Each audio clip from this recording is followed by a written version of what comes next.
Okay, hey everybody, Arcader Zero here with a review of the last episode of the Orville Primal Urges. I got my new Orville shirt in today. Check that out, with that fancy. That's pretty nice. Um, Pretty happy about that purchase. With me, as always, is Kermit the Frog.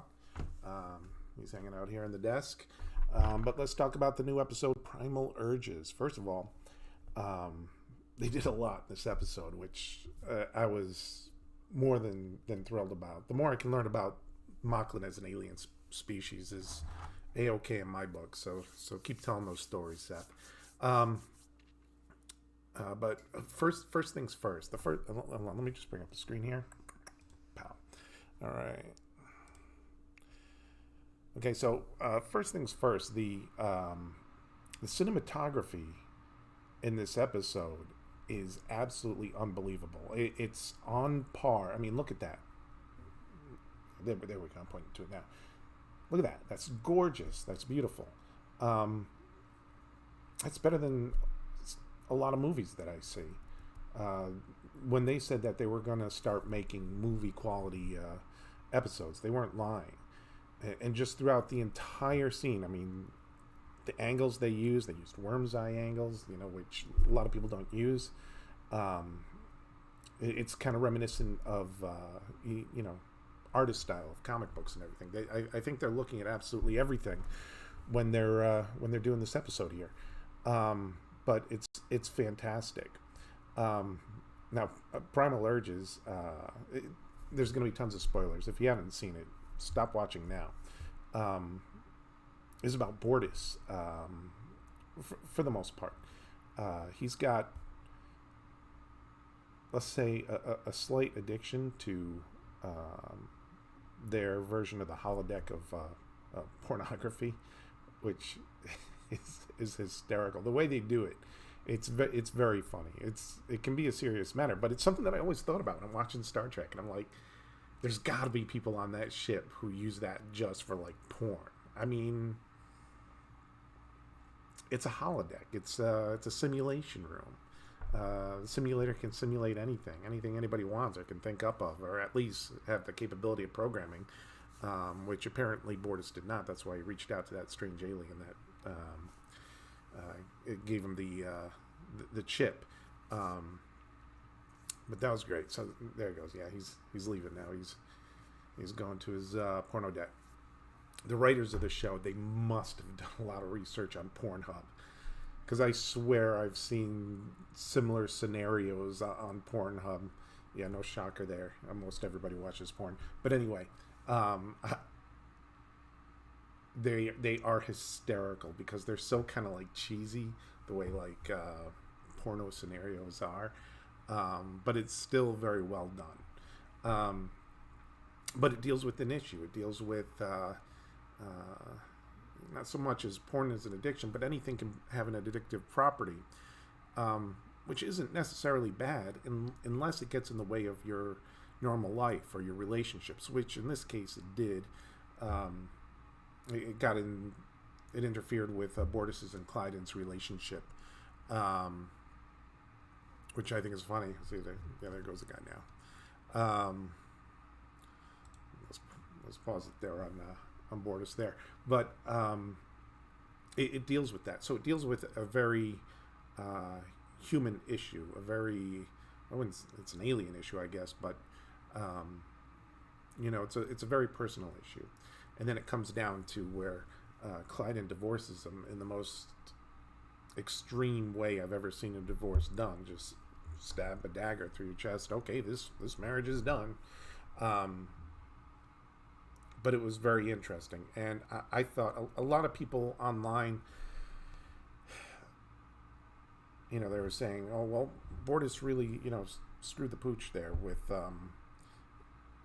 his actions." First of all, I think the doctor was right that you have to treat it as an addiction. So he is at the slave of his biochemistry, as Isaac brought up. And you have to take that into consideration when you look at his actions. Now, one of the morals of the story which I found to be very valuable, is don't download porn. Don't download your porn. Um, uh, you'll get a virus in your computer. And I remember warning, my kids, like, listen, don't download anything. Be like everybody else does. Stream it off Pornhub or something like that, where it's safe. I'm getting a ton of messages here. Anyway, that was kind of like a big moral of the story. But on top of that, they threw a lot into this episode. That there's so many different layers. You have Bortus's addiction. You have his relationship with Clyden that's deteriorating. That at the end he wants to save, which I think is very honorable.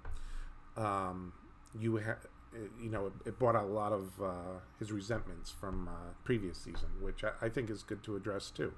It's just not like, oh, there, it's said and done. Okay, that episode's done. Let's move on. No, what happened in the past affects the future, which I kind of like. And then you have the whole rescue going on, which was driving some people nuts. And I'm going to address some of that stuff. Hold on, let me see if I can skip ahead to it. Ooh, yeah, that's a good part. The show is so funny. All right. So, yeah, I got it to the point where they're going to rescue the people in the subterranean civilization. First of all, here's Bortus. They don't know if he can survive. They know Mocklins are tough. Their biology is much different than humans, and they obviously can eat anything. But he's out there and he's risking his life. Now, what drove people nuts about this is about how many people they could fit in the shuttle. Oh, wait a second. This is absolute. This here right here is. Which way am I pointing? I'm pointing that way. This right here is a gorgeous scene. I mean, that right there, I think is fantastic. Look at that. And you got Isaac. He doesn't need anything at all. He's a robot. He's a construct. He can survive the rigors of space and everything else. But why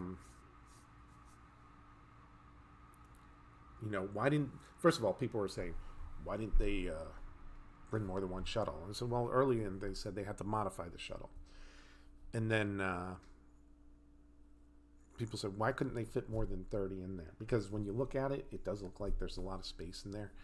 And my first thought was, oh, maybe it's because of the weight, But then again, they generate their own gravity, so I'm sure they could have modified that. With their gravity being modified, they can generate their own gravity. Then I thought maybe it's an oxygen thing, but no, they got plenty of oxygen. That's kind of silly. So my last thought would be, even though they can generate their own gravity, they have to achieve an escape velocity away from this planet that's being sucked up by a sun. Look at that shot. Damn, that's a really good shot. So that's my answer. It's the ability to achieve escape velocity. If anybody asks that question, it's like, oh, this was stupid. They could have just fit more people in there. When they make the reference to Titanic, all the people lying on that door.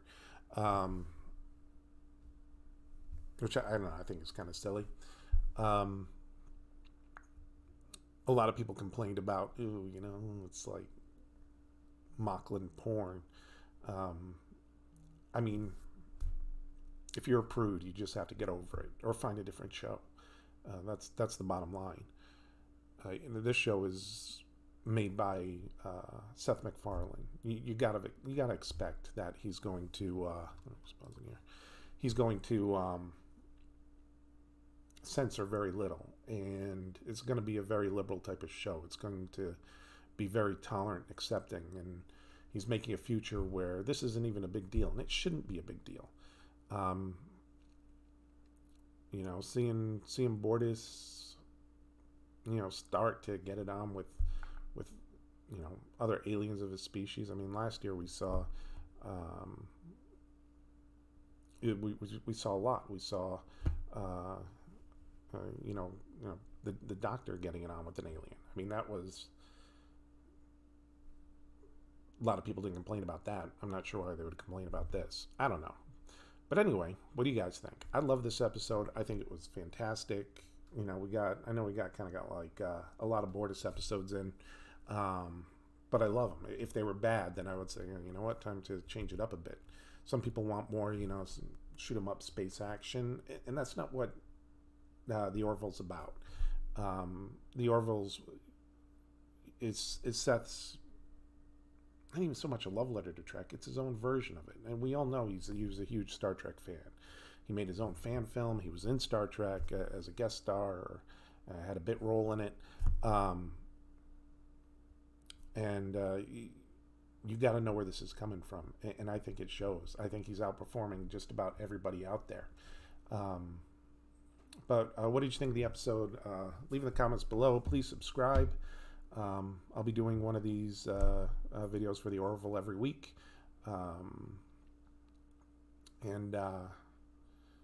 What do you think of my shirt? All right, thanks, guys.